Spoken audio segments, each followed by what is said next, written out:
Maine. I'm trying to think. The last time I was there, I've been very close, but never actually got up that far north.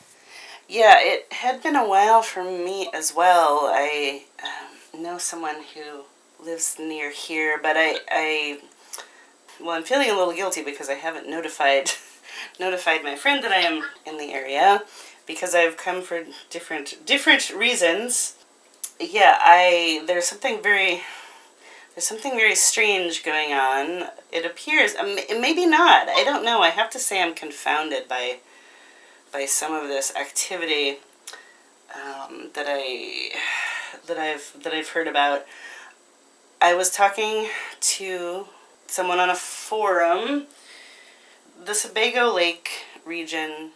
There's a state park there, and there's this couple that I started talking to that they live on the lake, but there's a property near them that is a rental property, and they know the owners, but the owners live down in Massachusetts, and come up once in a while, but they've kind of agreed to guardedly keep an eye on the property. They don't want to, they don't, it's kind of a favor, and they don't want to find themselves completely responsible for what goes on there. So they've maintained a little bit of a boundary, but, just saying like, yeah, sure, if there's a problem, your renters can contact us, or sometimes, in between renters, they will go in and like do some cleaning or whatever, but it's not, they're not really of the mindset that they need to be completely watchdogging the property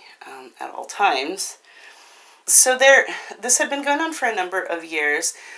So they were pretty used to, the homeowners were trying to kind of arrange not super short-term rentals like weekends, or like they were really trying to put people in their cottage that would, like, for a season. There would be renters that would arrive that would usually be there for at least a number of weeks. And, so they were used to seeing people that they didn't recognize kind of coming and going. But one season, I believe they said it started in the summer.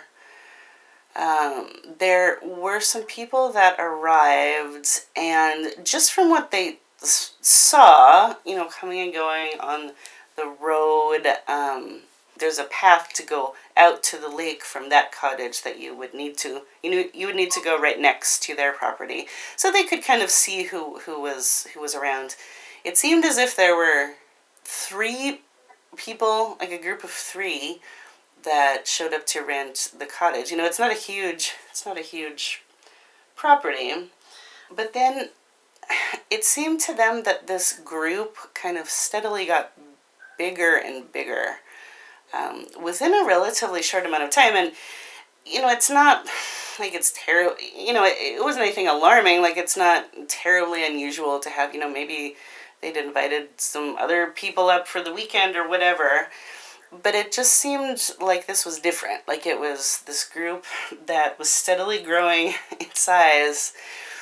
And there were also other kind of strange things that were happening. It wasn't as if there was any real disruptive behavior, like a lot of noise, or the group was not being disruptive in any way, but they would see people that they hadn't seen before, that they didn't recognize, kind of wandering around the area and by the lake, just at odd hours, like very, very, very early in the morning before it was fully light, or sometimes in the middle of the night. Their dog would bark, and they'd look outside, and they would see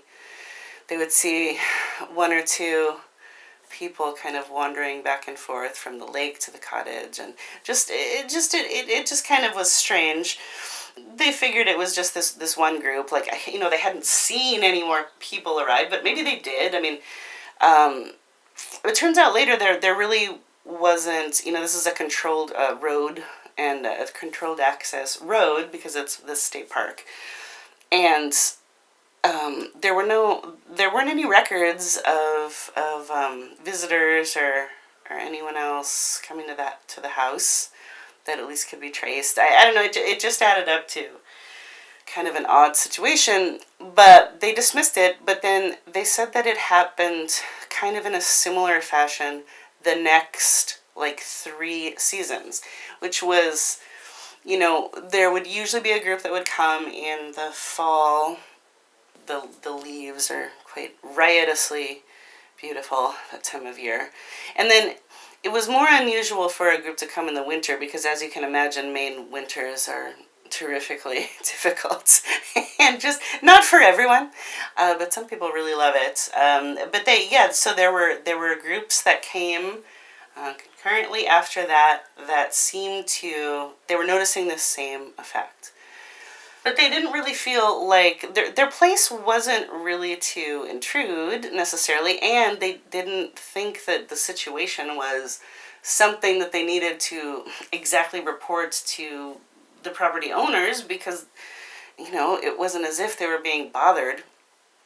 But they did end up going in after the spring tenants came and went, and just to do, once in a while, like I said, they would do some cleaning, and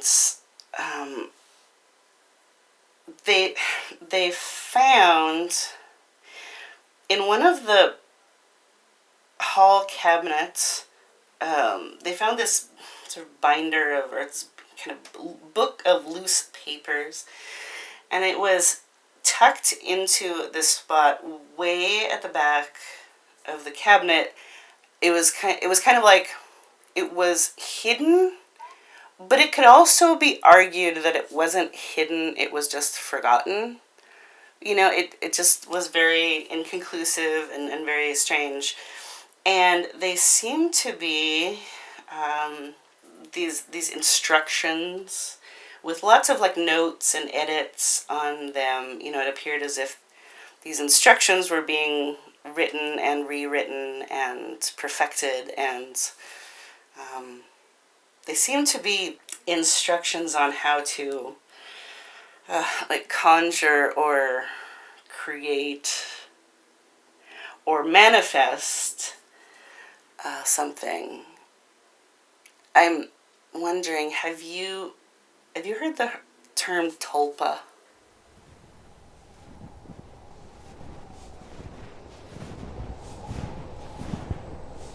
Making a tulpa is no easy decision. Your tulpa will be with you the rest of your life. You can start by thinking about a form or personality you want them to have. These forms and personalities needn't be permanent, as it is very likely that your tulpa will deviate from what you originally intend. When you've thought about a form, you can either describe these traits to the tulpa or meditate on them for a while to install them. Try to visualize every detail of their appearance. Be patient, and remember that some parts can prove more difficult to conceive, such as a face. I'd like to tell you she spends a long time thinking, but she doesn't. She runs more on gut. She makes it, builds it, without judgment of herself. Which sounds right, but it's not. I will tell you now that it is not. She knows of a field. Not a field on its own, a field of breath, of elk and fox. No, this is a field in back, behind a house, always hidden from the road. She puts it there, for now at least, because this field holds secrets, because it sinks. It's beyond, on the wrong side. This field exists, and pink light bruises the sky. Even now, late in the day, even at night. Snow on every thread of tall grass. The air is still, and she can hear the faint thrum of blood through her ears. And it's strangely warm. The frost is there, but she doesn't feel a need to close her coat. And she knows this house. She never lived in it, but she spent summers here for many years, and some Christmases, and some school holidays that weren't really there. They were just, once in a while, made. So if you walk around the side of the house and keep going, you come to the field. Keep going through it, down the starving path, and you reach a littler house. She walks to the littler house. The goats, blank, rolly-eyed, are up there tonight, on the ripping roof. There's a wood pile, and they always scramble up. The peacocks, too. They follow the goats everywhere like dogs. They fan and heat and mime. Mime that they're eating. Mime that they're scared. But that's not where she's going, the littler house. She's going beyond that. To the field behind the house. There's another house there. A littler one. A rounder one. Up on blocks like a broken car. It's darker back there. The sky is shutting down. She goes toward the tiny window light with purpose. See her leaning to look in, through the dishcloth curtains, tiptoeing up. Inside, there's a small yellow kitchen. It's compact like the toy of a kitchen. A person stands looking down at the sink. I say a person, but it's really just the shape of one.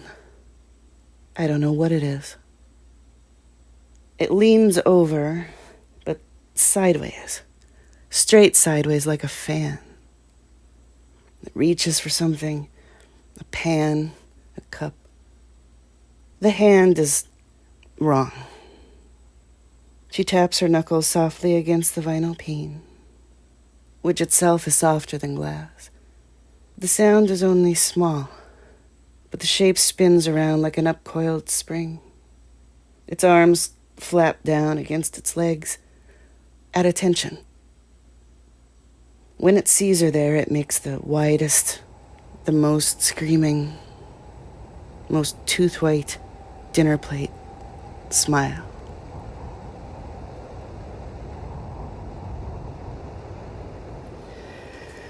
Well, this idea of this word tulpa apparently, from what I understand, is Tibetan, and it's a theosophical concept. This idea of a tulpa, that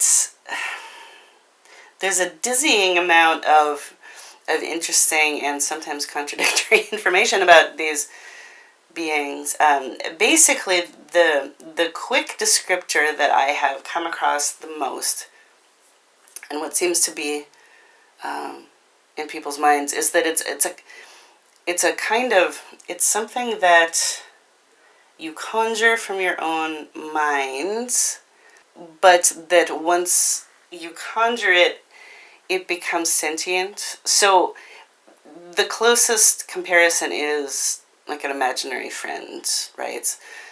Except that, if you consider that children, it's normal and healthy to, kind of spend time thinking about and creating these imaginary friends. But really, when it comes down to it, no matter how real you may kind of want them to be, you at some level know that you still kind of control it because it's your own creation.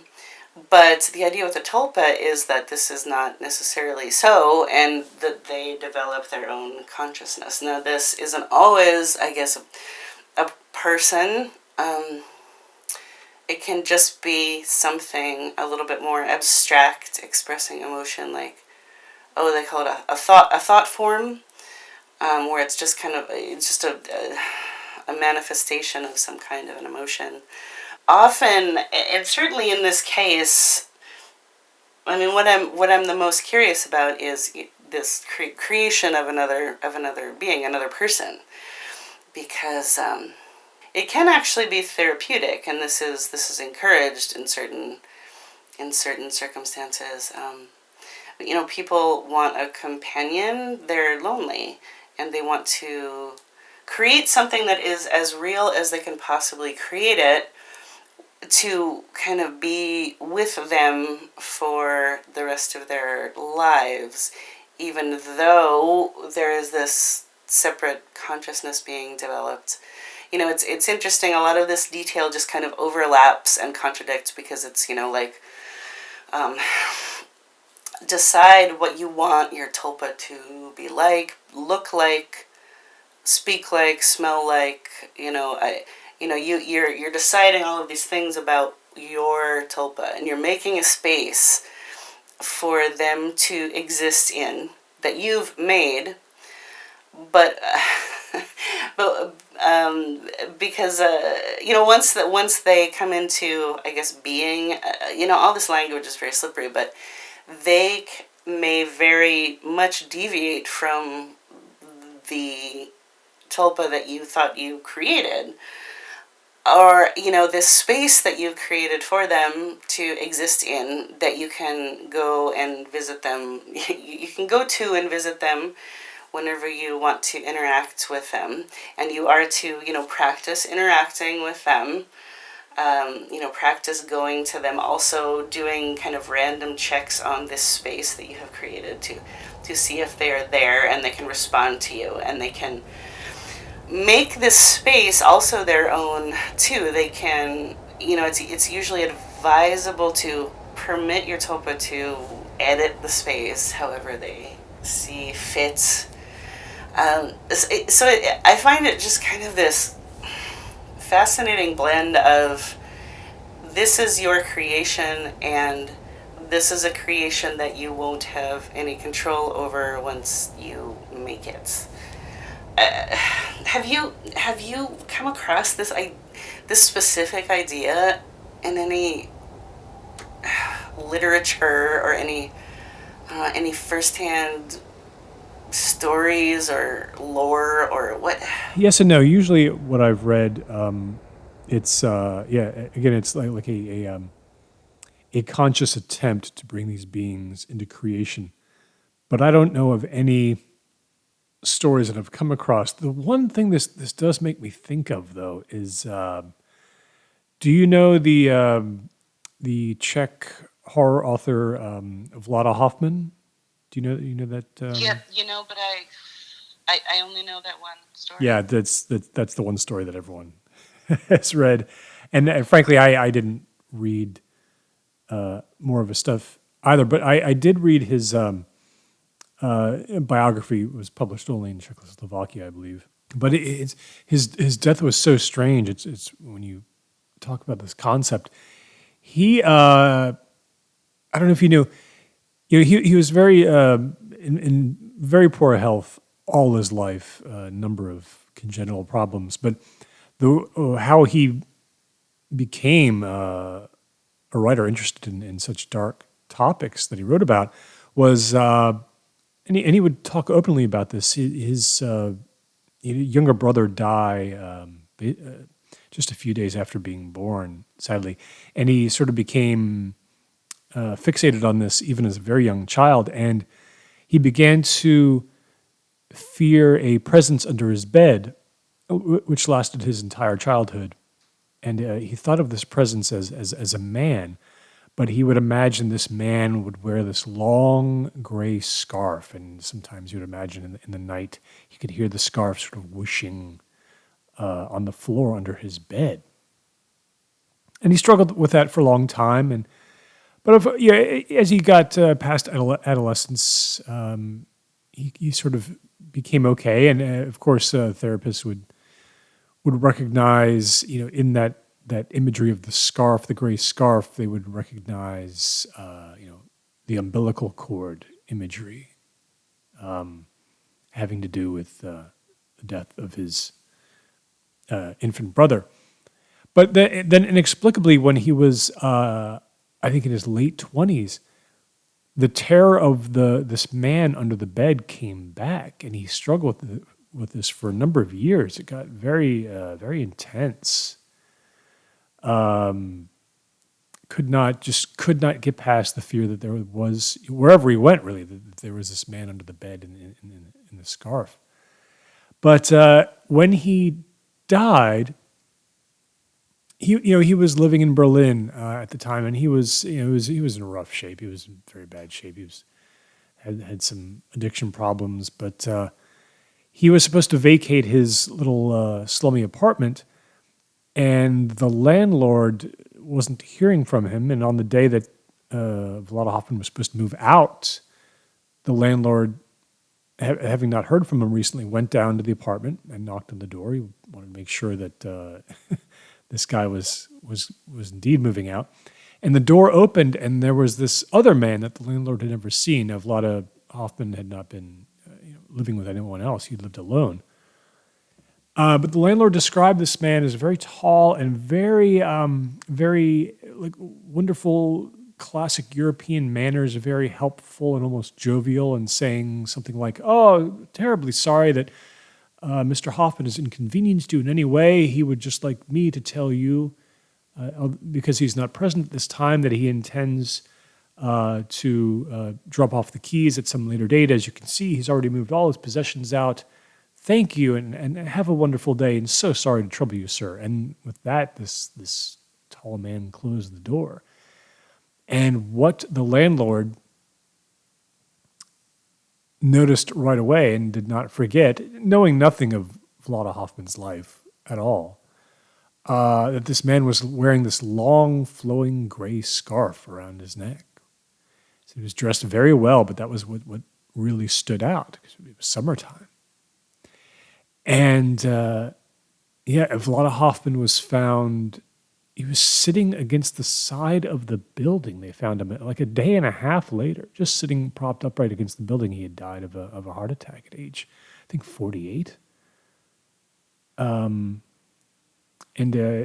all his belongings had been moved to his next room across town. But he was dead. And of this mysterious man in the gray scarf, there was no sign. So the story might be completely apocryphal. It's just that one the landlord who allegedly told him. But it does make me think of this concept of the tulpa and the mind's ability to will something into being, which should not be. Imagine your tulpa in your head. Try to see them from any possible angle you can think of. Imagine how they move and walk. Think about the gestures they use. Work on their expressions last. You should not create a tulpa based on any real human, living or dead. If you are compelled to create a tulpa based on a fictional character, make sure to explain to your tulpa that it's not who they are or who they are to become. They merely share that character's appearance. Some people tend to skip the personality step, and that is fine. Your tulpa will just develop their personality themselves. But don't worry. It is unlikely that their personality will deviate into something harmful. He opened the door and walked out into night. The street was still living, not leaping nor churning, but alive as a heart. There were tall, pale windows with diners and menus and clear beakers of water by their hands.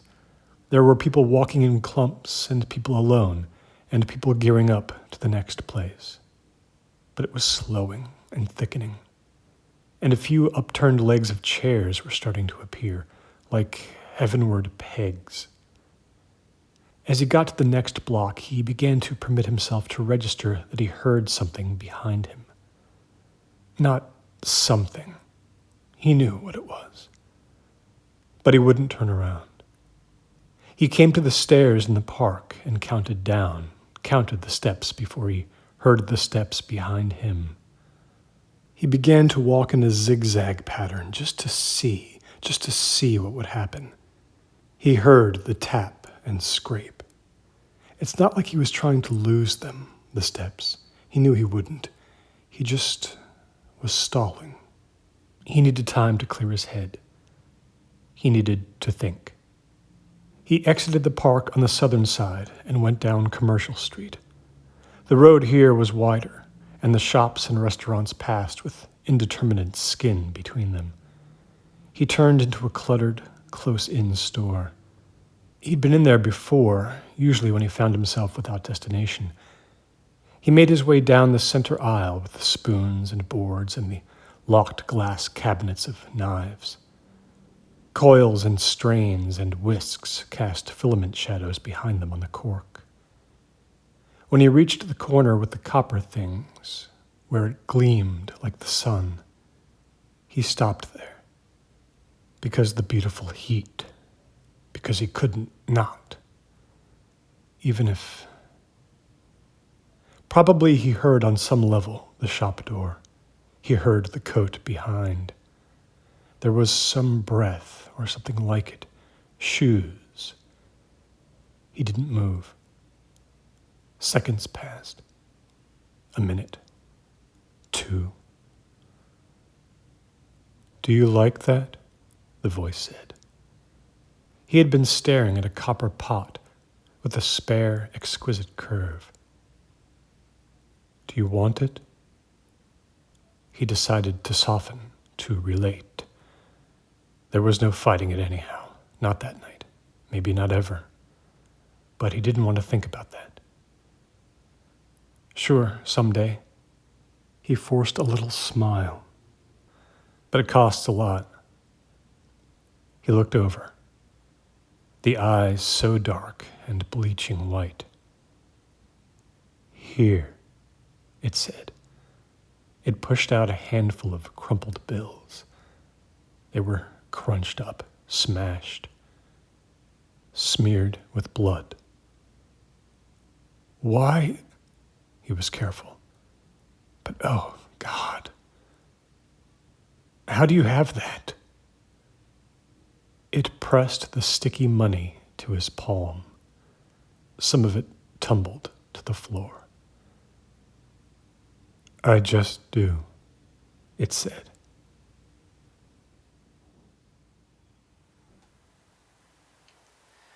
Yeah, I do remember, of course, having imaginary friends and creating them.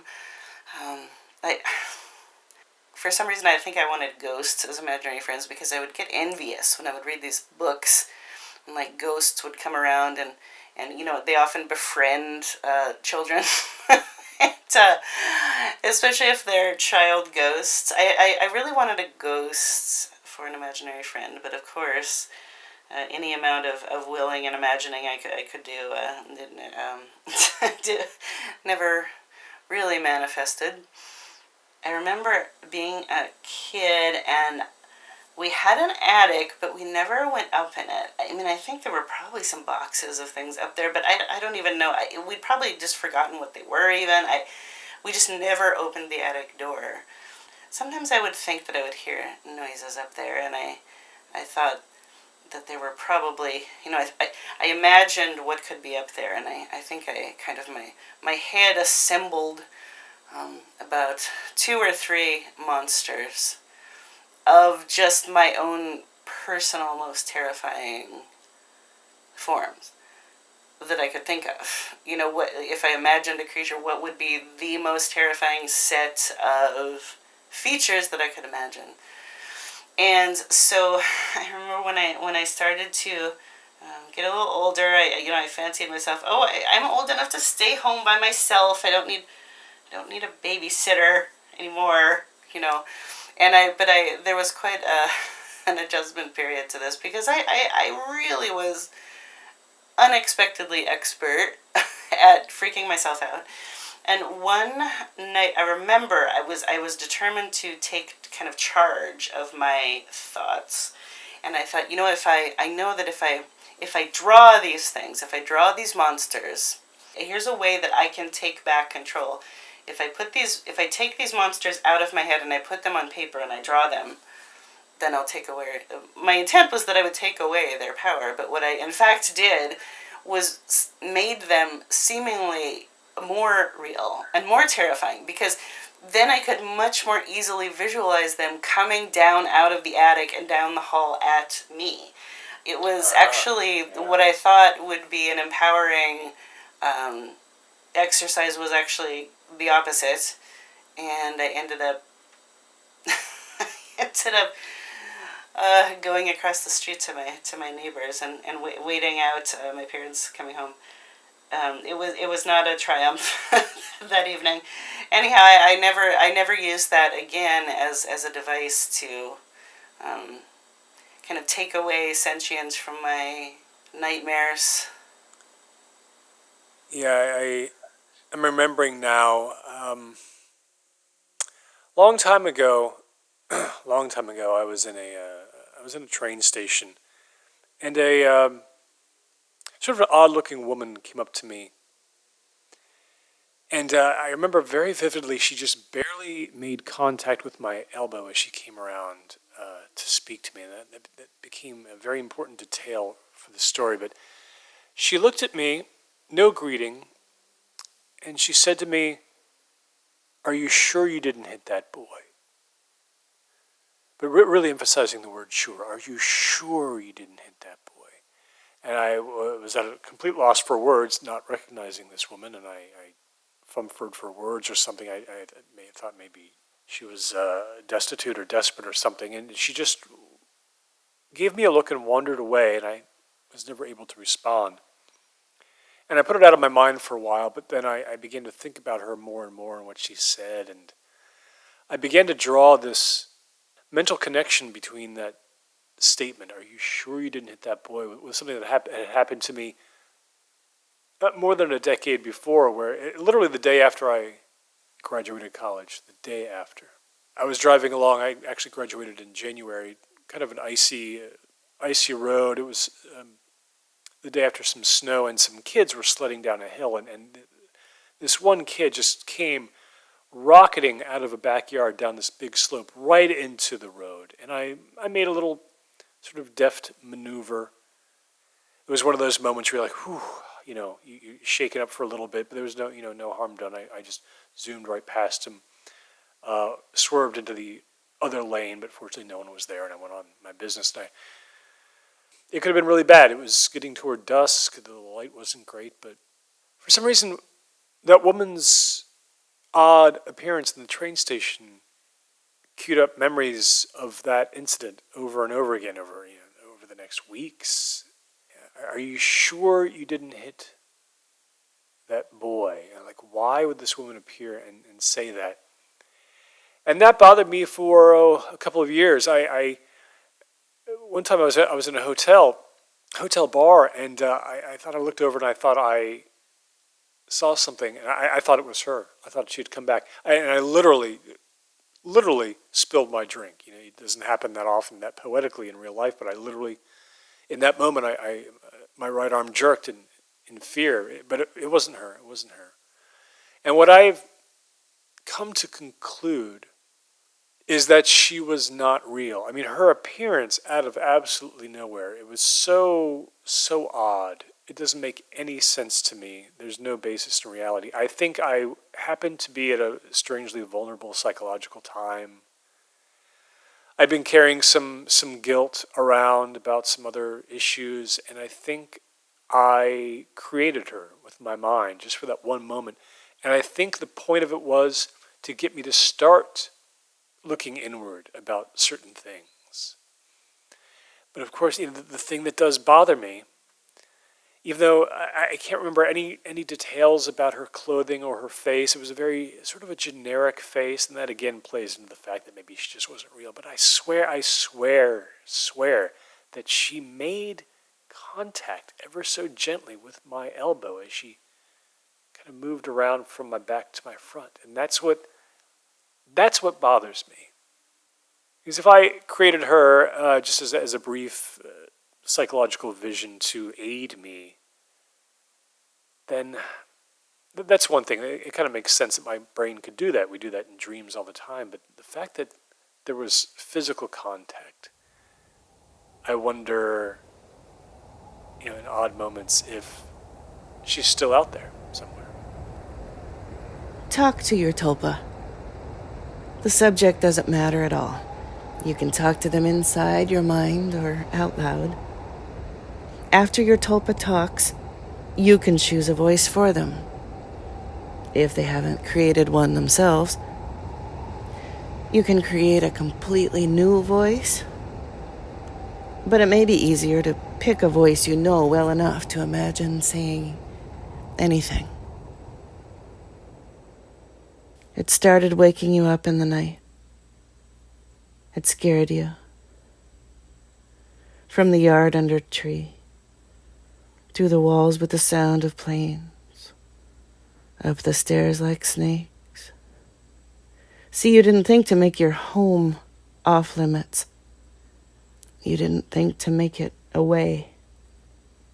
Because why would you? So it came to the door. All night it practiced talking. Who is it? Whose voice do I have? Then, lower, stranger. Don't bother answering. We all know. If you want, you can create a place in your imagination called a wonderland. This is a place where you can work on your tulpa, and a place where your tulpa can live. You can be there too. You can do anything you like there. It's your own world. Let your tulpa edit the wonderland. They can change it and anything within it whenever they want, just as you can. You chose a place you remember from childhood, a low brown mall by the green glassy river. It was always half empty, or 3/4 empty. It was empty, and then sometimes a few things would come in and then go. The things that stayed were a grocery store, a bar, and the sugar shack. The space you chose was once consignment, and then briefly housed a fabric store. As you walked in, the rows of white mannequins and grayish mannequins and cream and cloth form had become a sea floor, and they covered the sea floor, and it was like mouthless human candles in the coral and the sea. And out from among the heads and rotated hard wrists it leaned. Your thing. For a second, you ate your throat. It came at you and put its arms round. Thank you. Hi, it said. Hello, hello, hello, hello, it said. Your pulse loosened, but too slowly, too tight. I have a surprise, it said. It took your hand. It led you to the back of the room, the old slatted door changing stalls. What? He said.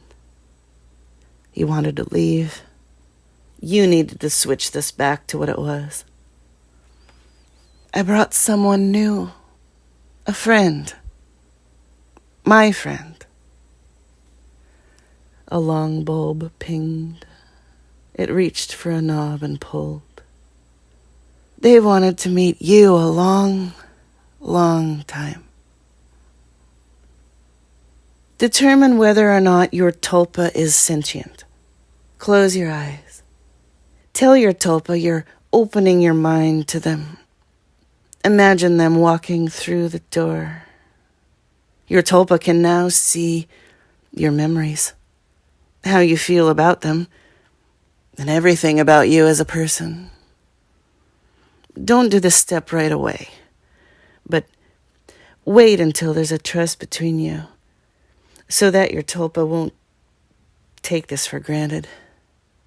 Signs of sentience are 1. Tulpa talks back to you and has their own opinions. 2. They may communicate with you in other ways, i.e., through emotions. 3. Tulpa does things you don't expect them to do.